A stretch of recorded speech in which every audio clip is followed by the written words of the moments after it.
Welcome back दोस्तों। आज मैं आपके सामने रिसेंटली तमिल लैंग्वेज में रिलीज हुई एक एक्शन थ्रिलर ड्रामा मूवी को लेकर आया हूँ जिसका नाम है महावीरन। नॉर्मली ये कमर्शियल मूवी है लेकिन मूवी का कॉन्सेप्ट थोड़ा हटके है। बहुत अच्छे कॉमेडी सीन्स चलने लगते हैं। ओवरऑल से मूवी एक बार जरूर देख सकते हैं। तो चलिए फटाफट से मूवी की कहानी को स्टार्ट कर लेते हैं। उससे पहले उठा दो प्यार फॉर इंस्टाग्राम। कहानी की शुरुआत में ही सत्या नाम के एक बंदे को दिखाया जाता है जो फिलहाल महावीरन नाम के एक बंदे की कॉमिक स्टोरी को लिख रहा होता है। कहानी लिखने के साथ साथ कैरेक्टर्स भी डिजाइन करते रहता है। हर एक एपिसोड की कहानी बनाने के बाद सत्या इस कहानी को एक न्यूज़पेपर के ऑफिस ले जाकर एक बंदे को देने लगता है। इस बंदे का नाम होता है सुब्रमणि और ये बंदा सत्या को कुछ पैसे देकर उसकी कहानी को ले लेता है और सुब्रमणि अपने ऑफिस में जाकर सत्या का नाम हटाकर अपना नाम ऐड करता है जैसे इसने ये कहानी लिखी। आप पर्सनली सत्या के बारे में बात करें तो सत्या बहुत ही सीधा साधा बंदा होता है। ना किसी से झगड़ा करना, हर एक बात में एडजस्ट होते रहता है। लेकिन सत्या की माँ ऐसा नहीं है। सत्या की माँ को छोटी भी गलती नजर आए तो वो फटाक से झगड़े पर उतर जाती है। सत्या का फादर भी ऐसा ही था, अन्याय को बर्दाश्त नहीं करता था। लोगों के लिए सत्या के फादर ने अपनी जान तक दे दी। लेकिन सत्या इन दोनों के टोटली ऑपोजिट होता है। हमेशा सत्या की माँ सत्या को ही डांटती रहती है कि तुम इतनी कायर क्यों हो, तुम्हारे फादर तो इतने कायर नहीं थे। खैर एक दिन जब सत्या अपनी कहानी को बेचकर बस के जरिए से वापस अपने घर आ रहा होता है, उसी बस में सत्या को एक बहुत ही खूबसूरत लड़की नजर आती है। इसका नाम होता है नीला। तभी नीला को किसी से कॉल आने की वजह से नीला एक न्यूज़पेपर में उस एड्रेस को नोट डाउन करने लगती है और इत्तेफाक से उस न्यूज़पेपर के ऊपर सत्या की लिखी हुई कॉमिक कहानी होती है। ये देखकर सत्या फटाक से उस न्यूज़पेपर को छीन लेता है। नीला सत्या को इसके बारे में पूछने लगती है कि कौन हो तुम, मेरा न्यूज़पेपर क्यों छीना। सत्या यही कहने लगता है कि आप एड्रेस को कहानी के ऊपर क्यों लिख रहे हो। इस कहानी को बनाने के लिए कितनी मेहनत लगती है क्या आपको पता है।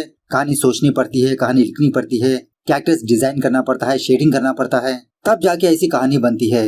नीला पूछने लगती है क्या इस कहानी को लिखने वाले आप ही हो, आप ही का नाम सुब्रमणि है। लेकिन सत्या कुछ भी जवाब ना देते हुए बस से उतर जाता है। खैर सत्या और कुछ लोग एक स्लम एरिया में अपनी जिंदगी गुजारते रहते हैं। एक दिन एमएलए का आदमी भूपति इस स्लम एरिया के पास आकर यहाँ के सारे लोगों को घर खाली करने के लिए कहता है। एमएलए साहब ने आप लोगों के लिए दूसरी जगह पर बहुत ही अच्छे घर बनवाए और वो भी 1 BHK वाला। इस तरह से भूपति हर एक घर घर जाकर सारे फैमिली मेंबर्स को कन्विंस करते रहता है। ऑलमोस्ट काफी सारे लोग मान जाते हैं लेकिन सत्या की माँ नहीं मानती क्योंकि इस घर में सत्या की माँ के काफी सारी यादें हैं। अब सारे लोग यहाँ से जा रहे होते हैं तो सत्या अपनी माँ को भी कन्विंस करके घर को खाली करवाने लगता है। इस तरह से यहाँ के सारे लोग अपने अपने घरों को खाली करके दूसरी जगह पर जाने लगते हैं। इनके आंखों के सामने ही इनके घर टूटने लगते हैं। ये देखकर बहुत सारे लोग दुखी भी होने लगते हैं। थोड़ी देर जर्नी करने के बाद ये सारे लोग एक बहुत बड़े अपार्टमेंट के पास पहुंचते हैं। अपना नया अपार्टमेंट देखकर ये सारे लोग बहुत खुश होने लगते हैं कि हमको रहने के लिए एक नया घर मिला, पक्का घर मिला। सत्या और उसकी बहन भी बहुत खुश होने लगते हैं। जब ये दोनों अपने फ्लैट को देख रहे होते हैं तभी धनराज नाम का एक बंदा सत्या के फ्लैट का वॉशरूम यूज करके बाहर आते रहता है। सत्या की माँ इस बंदे को देखकर सत्या से पूछने लगती है कि कौन है वो, हमारा बाथरूम क्यों यूज किया। सत्या कहने लगता है अरे माँ छोड़ो उसको, शायद कुछ अर्जेंट होगा उसे इसीलिए यूज किया होगा। एक्चुअली धनराज भी एमएलए का ही आदमी होता है। एक दिन जब सत्या की बहन स्नान करके बाथरूम से बाहर जाने ही वाली होती है, कुंडी ही निकल के हाथ में आ जाती है और जब सत्या की माँ खाना बना रही होती है सीलिंग का सीमेंट निकलकर खाने में गिरने लगता है। सत्या की माँ बहुत गुस्सा करने लगती है लेकिन सत्या अपनी माँ को कूल करने लगता है। उसके बाद जब सत्या अपने फादर की फोटो लगाने के लिए दीवार पर कील ठोकने लगता है तो दीवार की पैच ही उखड़कर दीवार चीरने लगती है। ये देखकर सत्या की माँ फटाफट से अपने फ्लैट से बाहर जाती है इसकी कंप्लेंट करने के लिए। लेकिन ऑलरेडी धनराज के पास काफी सारे लोग खड़े होते हैं कोई ना कोई प्रॉब्लम लेकर। सारे लोग धनराज और भूपति से यही सवाल पूछने लगते हैं कि ये कैसा घर दिया हम लोगों को। सारे लोगों को एक साथ देखकर भूपति एमएलए के पीए परमू को कॉल करके इसके बारे में बताने लगता है। परमू कहने लगता है कि इलेक्शंस होने तक तुम लोग कुछ बखेड़ा खड़ा मत करो, उन लोगों की जो भी प्रॉब्लम है सॉल्व करते जाओ। सो भूपति सारे लोगों से यही कहने लगता है कि एमएलए ने कहा हर एक घर की मरम्मत की जाएगी। उसके बाद धनराज सुनील नाम के एक वर्कर को इस अपार्टमेंट में लाता है। अग्रीमेंट में साइन करके काम स्टार्ट करने के लिए कहता है। जब सुनील ऊपर जाते हुए बस ऐसे ही दीवार को टच करता है तो वो दीवार की कॉर्नर टूट जाती है और इसी तरह सीढ़ियों का ग्रिल भी उखड़कर हाथ में आता है। सुनील को समझ में आ जाता है कि ये बिल्डिंग कितनी स्ट्रांग है। फटाफट से सुनील धनराज के पास जाकर यही बात कहने लगता है कि मैं इस बिल्डिंग पर काम नहीं कर सकता। धनराज कहने लगता है ठीक है चले जाओ, लेकिन पहले 3 लाख रुपए देकर यहाँ से जाना, क्योंकि एग्रीमेंट में यही लिखा है ना, अगर तुमने किसी भी कारण से काम नहीं किया तो उल्टा तुम हम लोगों को 3 लाख रुपए दोगे। अब सुनील के पास कोई भी ऑप्शन ना होने की वजह से हर एक घर की मरम्मत करने लगता है। खैर एक दिन जब सत्या न्यूज़पेपर के ऑफिस के बाहर खड़ा रहता है, तभी सत्या को नीला नजर आती है, वही बस वाली लड़की। नीला सत्या को सुब्रमण्य कहकर बुलाकर सत्या को अंदर ले जाती है। कहने लगती है कि मुझे एक ऐड छपवाना है, प्लीज आप मेरी हेल्प कर दीजिए ना। इस तरह से नीला डायरेक्ट रियल सुब्रमण्य के पास जाकर ये कहने लगती है कि सर मुझे एक ऐड छपवाना है, कॉमिक कहानी को लिखने वाला असली आर्टिस्ट। सुब्रमण्य नीला को देखकर सॉरी मैडम कहने लगता है। एक्चुअली यहाँ पर बात यह है कि नीला इस न्यूज़पेपर में सब एडिटर होती है। अपने एमडी से सुब्रमण्य की असली सच्चाई बताकर उसको जॉब से निकलवा के वो जॉब सत्या को दिलवा देती है। जॉब हासिल करने के बाद सत्या बहुत खुश होने लगता है और उसी तरह इसकी फैमिली भी। बहुत ही लगन के साथ सत्या उस महावीरन की कॉमिक कहानी को कंटिन्यू करते रहता है, एपिसोड बाय एपिसोड। कुछ दिनों बाद नीला सत्या से कहने लगती है कि लोगों को तुम्हारी कहानी में इंटरेस्ट नहीं आ रहा, कहानी में कुछ नयापन डालो। यह सुनने के बाद सत्या को समझ में नहीं आता कि कहानी में नयापन कैसे लाए। तभी सत्या को एक जबरदस्त आइडिया आता है। अपने अपार्टमेंट में हो रहे प्रॉब्लम्स को लेकर सत्या उसी के बारे में कहानी लिखने लगता है, मतलब एक अलग तरीके से। कहानी में नयापन देखकर लोग दोबारा कहानी में इंटरेस्ट दिखाने लगते हैं। नीला को भी कहानी बहुत पसंद आने लगती है। एक दिन सत्या नीला को अपने घर ले जाने लगता है। अपार्टमेंट की हर एक घर की हालत को देखकर नीला समझ जाती है कि इन्हीं प्रॉब्लम्स को सत्या आज एक कहानी की तरह लिख रहा है। सत्या को समझाने लगती है कि जिस तरह से तुम्हारी कहानी में महावीरन अपने प्रॉब्लम्स को सॉल्व किया, क्यों तुम अपने अपार्टमेंट के प्रॉब्लम्स को सॉल्व नहीं करते, ऐसे सोल्यूशंस अपने रियल लाइफ में क्यों नहीं लाते। सत्या कहने लगता है मैं एक बहुत ही सीधा साधा बंदा हूँ, मेरे लिए मेरी दुनिया मेरी माँ और मेरी बहन है। मेरे फादर भी ऐसे ही थे, लोगों के लिए भला करने वाले, लेकिन वो तो दुनिया छोड़कर चले गए। अगर मैं चला गया तो मेरी फैमिली का कौन ख्याल रखेगा। बस जैसा चलता है वैसे चलने दीजिए। तभी नीचे से कोई औरत चीखने चिल्लाने लगती है। सत्या और नीला फटाफट से नीचे जाने पर यह बात पता चलती है कि जब छोटा बच्चा झूला झूल रहा था, झूला ही नीचे गिरकर सीमेंट उस बच्चे के सर पे गिरकर इस बच्चे को चोट आई। फटाफट से सारे लोग इस बच्चे को हॉस्पिटल पहुंचाते हैं। ट्रीटमेंट करने के बाद डॉक्टर कहने लगता है कि बच्चा सही सलामत ही है। उसके बाद अपार्टमेंट के सारे लोग धनराज और भूपति से इसी के बारे में सवाल पूछने लगते हैं कि आज एक छोटे बच्चे की जान जाने वाली थी, कल का क्या भरोसा पूरा छत ही गिरकर किसी आदमी की मौत हो जाए। धनराज यही कहने लगता है अरे बच्चा मरा नहीं ना, खतरे से बाहर है, वही काफी है। अब नीला भी वहीं पर होने की वजह से धनराज से कहने लगती है कि मैं आप लोगों की बात न्यूज़पेपर में छपवाऊंगी। तभी सत्या कहने लगता है कि नीला तुम चुप रहो, ये हमारे अपार्टमेंट की प्रॉब्लम है। यह सुनने के बाद नीला को गुस्सा आकर वहाँ से चुपचाप चली जाती है। खैर दूसरे दिन जब सत्या अपने ऑफिस जा रहा होता है, सुब्रमण्य कुछ आदमियों के साथ सत्या को डराने धमकाने लगता है कि तुम फटाफट से उस जॉब को छोड़ दो वरना मैं तुमको जान से मार दूंगा। सत्या डर के मारे एमडी और नीला के सामने आकर यही बात बताने लगता है कि मैं जॉब छोड़ने वाला हूँ।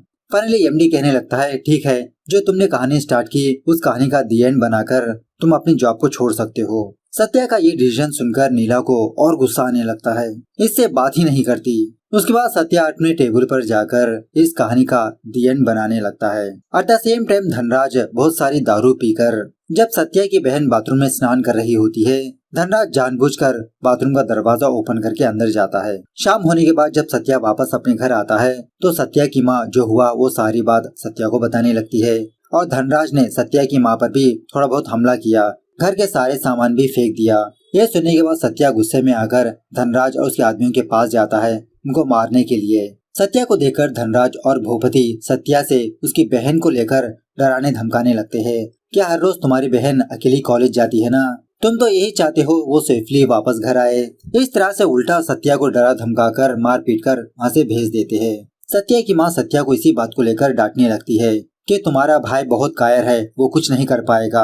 अपनी माँ की बातें सुनने के बाद सत्या टेरेस के ऊपर जाकर बहुत फील होने लगता है कि पता नहीं मैं क्यों इतना कायर हूँ, मेरे जैसा इंसान दुनिया में नहीं रहना चाहिए। इस तरह से सुसाइड करने का डिसाइड कर लेता है, मतलब बिल्डिंग से जंप लगाने के लिए ऊपर खड़ेता है। तभी सत्या की बहन सत्या को कॉल करने पर सत्या अपनी फैमिली को याद करके जब नीचे उतरने ही वाला होता है तभी इसका पैर फिसलकर वो उस बिल्डिंग से नीचे गिरने लगता है। सत्या टोटली नीचे नहीं गिरता, लेकिन इसके सर को जबरदस्त चोट आ जाती है। सुनील सत्या को देखकर फटाफट से इसकी फैमिली मेंबर्स को इन्फॉर्म करने पर सत्या को हॉस्पिटल ले जाया जाता है। सत्या को चेक करने के बाद डॉक्टर कहने लगता है कि सत्या के सर पे बहुत जबरदस्त चोट लगी है, कुछ कह नहीं सकते।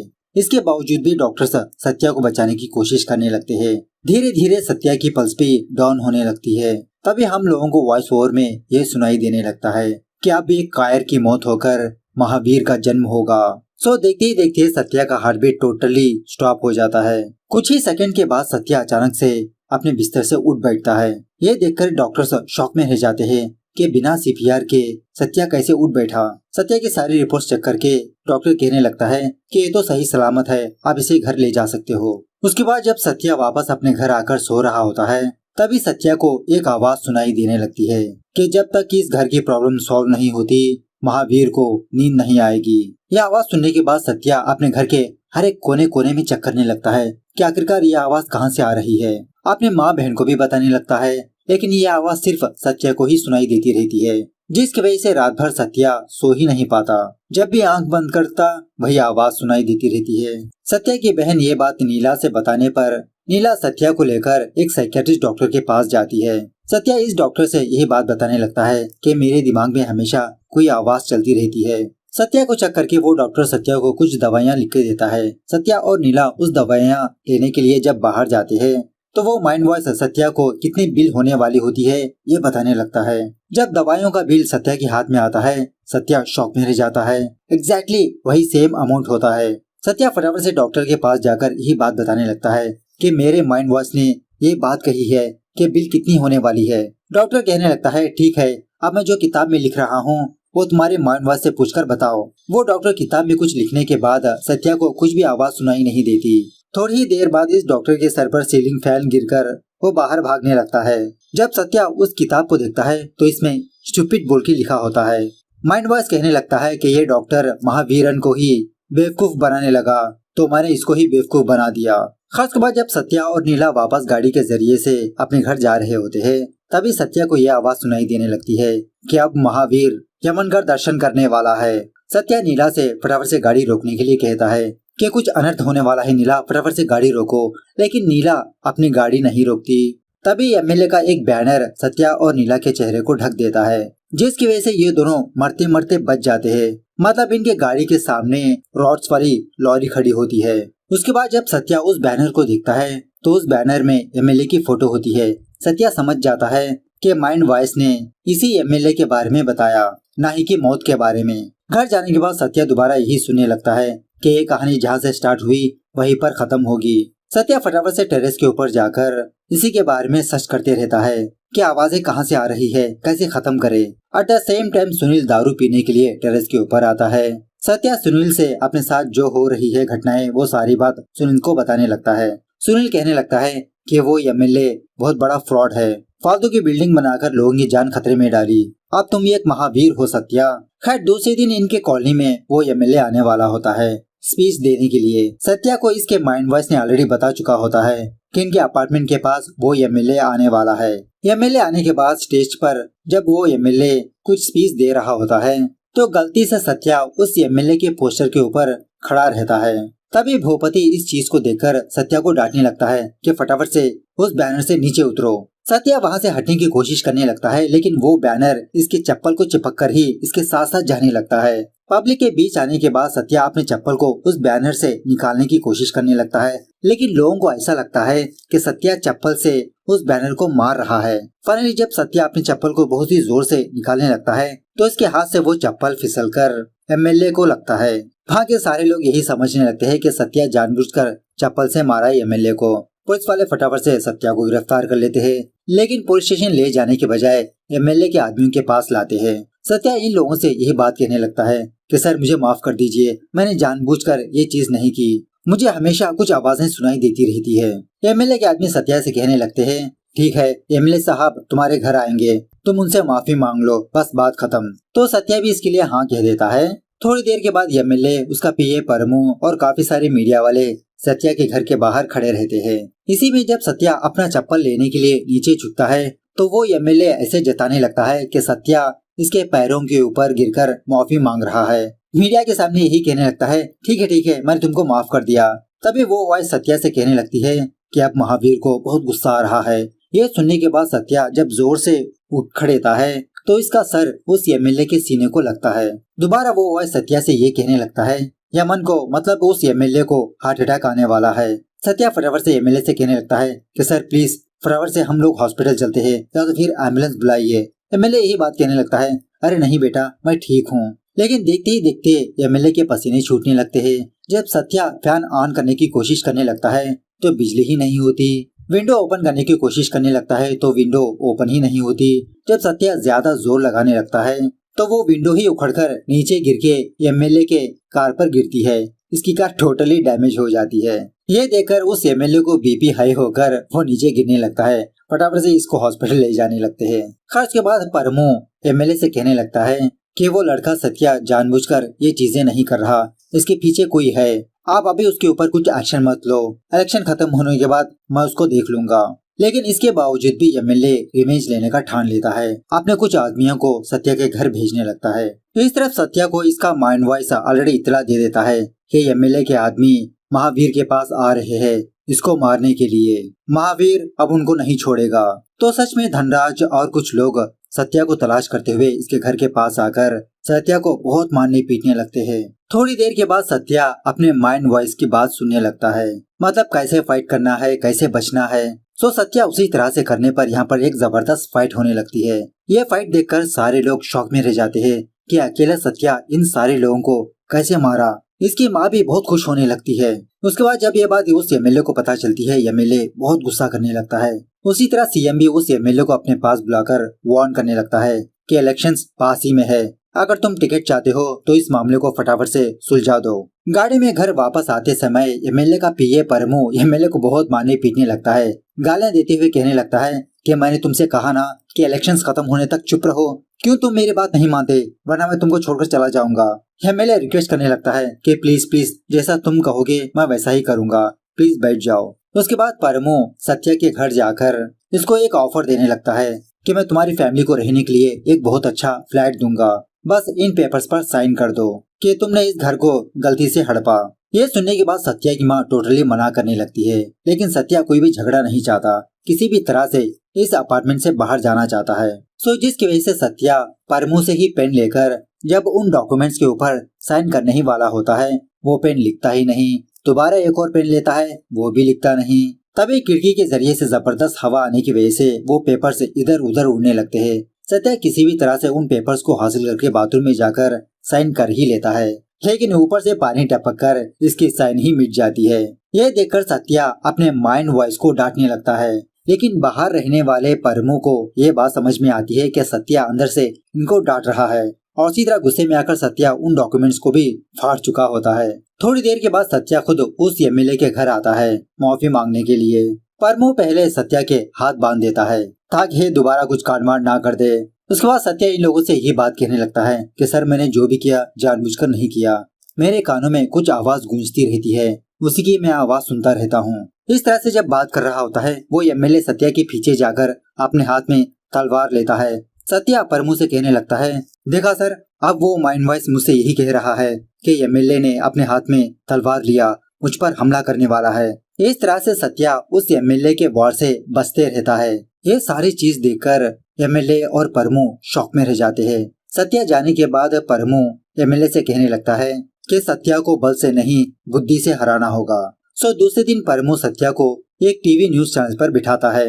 यहाँ पर भी सत्या एंकर से यही बात कहने लगता है कि मेरे दिमाग में हमेशा एक आवाज गूंजती रहती है, वो जैसा कहता है मैं वैसा ही करता हूँ। एंकर पूछने लगता है तो इसका मतलब आपके अपार्टमेंट में कोई प्रॉब्लम नहीं है? सत्या कहने लगता है नहीं, हमारे अपार्टमेंट में कोई भी प्रॉब्लम नहीं है। ये सुनने के बाद सत्या की माँ और उसकी कॉलोनी वाले बहुत दुखी होने लगते हैं कि सत्या को एक मौका मिला प्रॉब्लम्स को सामने रखने का, लेकिन ये इसने भी गवा दिया। खैर चैनल से बाहर आने के बाद परमू सत्या को एक कंस्ट्रक्शन एरिया के पास ले जाते हुए सत्या से कहने लगता है कि एमएलए तुम पर बहुत गुस्सा है, वो तुमको हल्के से मारेंगे, तुम थोड़ी देर तक सब्र करके मार खा लो, तुम अपने माइंड वॉइस की बात मत सुनो। सो इस तरह से परमू सत्या को एमएलए के पास ले जाने पर सत्या अपने माइंड वॉइस की बात ना सुनते हुए उस एमएलए के हाथ मार खाने लगता है। At the same time Satya के अपार्टमेंट में बिजली नहीं होती। जब सारे लोग धनराज के पास जाकर इसी के बारे में पूछने लगते हैं तो धनराज कहने लगता है कि जब तक इस अपार्टमेंट में सत्या की फैमिली रहेगी, किसी को भी बिजली नहीं मिलेगी। उसके बाद क्या था, जब सत्या वापस अपने घर आता है तो सारे लोग सत्या की फैमिली को अपार्टमेंट से बाहर ढकेल चुके होते हैं। ये लोग दोबारा एक छोटी सी झोपड़ी में अपनी जिंदगी गुजारने लगते हैं। सत्या की बहन को पढ़ने में प्रॉब्लम होने की वजह से सत्या नीला के साथ भेज देता है। एक दिन नीला सत्या के पास आकर कहने लगती है कि अब तुमको वो आवाज सुनाई नहीं देती ना, जिसका मतलब आगे क्या चलने वाला है ये तुमको पता नहीं चलेगा। अगर तुम सच में एमएलए का सामना करना चाहते हो तो क्यों पीछे हट रहे हो। सत्या कहने लगता है कि उस वॉइस ने मुझे ये कहा कि मैं लोगों की जान बचाते हुए मैं खुद मर जाऊंगा। नीला कहने लगती है चलो मान लो अगर तुम लोगों की जान बचाते हुए मर भी गए तो क्या हुआ, सारी दुनिया तुमको याद रखेगी, तुम्हारी वजह से काफी सारे लोगों की जान बच सकती है। नीला की बात सुनने के बाद सत्या अपनी कहानी के कैरेक्टर को याद करने लगता है। तभी इसको एक और बात भी याद आती है कि जब एमएलए इसको मार रहा था उसी जगह पर सत्या ने उस बिल्डिंग के रिलेटेड कुछ डॉक्यूमेंट्स को देखा। सत्या उसी वक्त उस फाइल को हासिल करने के लिए दोबारा उसी जगह पर जाता है, लेकिन वहाँ पर एमएलए के आदमी होते हैं, सत्या को देखकर इसको घेर लेते हैं। लेकिन सत्या ऐसा नाटक करने लगता है कि सत्या को अभी भी वो आवाजें सुनाई देती है। ये जानने के बाद एमएलए के आदमी डर के मारे वहाँ से भाग जाते हैं। उसके बाद जब सत्या उस फाइल को ओपन करता है तो ये फाइल टोटली खाली होती है। तभी वहाँ पर एमएलए आता है। सत्या एमएलए को देखकर कहने लगता है कि अगर आप इलेक्शन में जीतना चाहते हो तो जरूर जीत लो, लेकिन 24 घंटे में वो बिल्डिंग गिरने वाली है, वहाँ के सारे लोगों को खाली करवाओ। परमु कहने लगता है अगर सत्या की बात सच है तो हम लोगों को फटाफट से लोगों को हटाना होगा, पब्लिक मरेगी तो हमारा ही नुकसान होगा। लेकिन एमएलए इसके लिए टोटली मना करने लगता है। परमु गुस्से में आकर एमएलए को ही डांटने लगता है, एक झापड़ भी लगाता है। सारे लोग देखकर शॉक में रह जाते हैं। अब एमएलए को गुस्सा आकर परमु को ही मार देता है। बाद में अपने आदमियों से कहने लगता है कि इस परमु की लाश को और सत्या को दरिया में फेंक दो। तो उसी तरह से एमएलए के आदमी बोट के जरिए से समंदर में ले जाने लगते हैं। सत्या अपने माइंड वॉइस को बुलाने लगता है अगर तुम लोगों की जान बचाना चाहते हो तो आप मेरी मदद करो। आवाज सुनाई ना देने की वजह से सत्या खुद ब खुद पत्थर लेकर समंदर में कूद जाता है खुदकुशी करने के लिए। ऑलमोस्ट सत्या मरने ही वाला होता है, तभी इसको वो आवाज सुनाई देने लगती है कि नाव की एंकर की मदद से महावीर ऊपर आएगा। तो सच में जब वो बोट बाहर जा रही होती है तो एंकर की मदद से सत्या उस बोट के ऊपर आ ही जाता है। उसके बाद क्या था, यहाँ पर एक और जबरदस्त फाइट होने लगती है। सत्या उसी तरह से करने लगता है जैसा वो आवाज इसको करने के लिए कहती है। उसके बाद सत्या फटाफट से अपने अपार्टमेंट आकर वहाँ के सारे लोगों को घर से बाहर निकालने लगता है। तभी वहाँ पर एमएलए आता है। सारे लोगों से यही पूछने लगता है कि तुम लोग अपने अपने घरों को छोड़कर बाहर जा रहे हो, किसने कहा आप लोगों को। लोग कहने लगते हैं कि सत्या ने कहा कि ये बिल्डिंग गिरने वाली है। एमएलए कहने लगता है अरे आप लोग इस पागल की बात सुनने लगे, ये तो ऐसे ही बकवास करता रहता है। जब सत्या से पूछने पर सत्या कहने लगता है कि मुझे उस आवाज ने बताई। ये जानने के बाद जब सारे पब्लिक अपने अपने घरों में जा रहे होते हैं, सत्या एमएलए से कहने लगता है तो तुम एक रात इस बिल्डिंग के अंदर गुजारो तो मैं मान जाऊंगा ये बिल्डिंग नहीं गिरने वाली। एमएलए को गुस्सा आकर अपने आदमियों को सत्या के ऊपर भेजता है उसे मारने के लिए। यहाँ पर एक और जबरदस्त फाइट होने लगती है। सत्या उन सारे लोगों को मार गिराता है। फाइनली सत्या और एमएलए के बीच बहुत हाथापाई होने लगती है।